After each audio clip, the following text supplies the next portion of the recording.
Hi, I'm Takashi Kendrick. I'm from Portland, Oregon, and I'm going to be reading from Ray Bradbury's Fahrenheit 451. There's a lot of banned books that are super important to me. One thing about this one that I absolutely adored is that this is ultimately the scenario that we run into if we continue to ban books. And the very ending ends with them realizing that the only way to save the books is inside of people and inside of people's memories. So I'll be reading from the last chapter. I want you to meet Jonathan Swift, the author of that evil political book, Gulliver's Travels. And this other fellow is Charles Darwin, and this one is Schopenhauer, and this one is Einstein, and this one here at my elbow is Mr. Albert Schweitzer, a very kind philosopher indeed. Here we are, Montag. Aristophanes and Mahatma Gandhi and Gautama Buddha and Confucius and Thomas Love Peacock and Thomas Jefferson and Mr. Lincoln, if you please. We're also Matthew, Mark, Luke, and John. Everyone laughed quietly. It can't be, says Montag. It is, replied Granger, smiling. We're book burners, too. We read the books and burnt them, afraid they'd be found. Microfilming didn't pay off. We were always traveling. We didn't want to bury the film and come back later. Always a chance of discovery.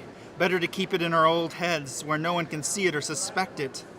We're all bits and pieces of history and literature and international law. Byron, Tom Paine, Machiavelli, or Christ, it's here, and the hour is late, and the war has begun. And we are out here, and the city is there, all wrapped up in its own coat of 1,000 colors. What do you think, Montag?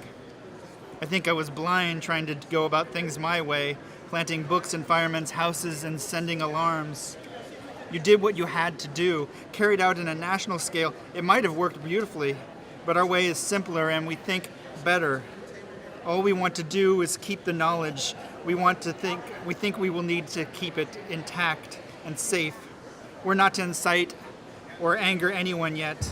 For if we are destroyed, the knowledge is dead, perhaps for good. We are model citizens in our own way. We walk the old tracks, we lie in the hills at night, and the city people let us be.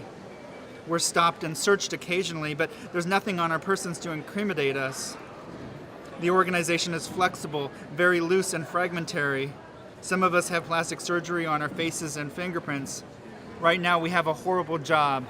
We're waiting for the war to begin and as quickly to end. It's not pleasant, but we're not in control. We're the odd minority crying in the wilderness. When the war is over, perhaps we can be of some use in the world.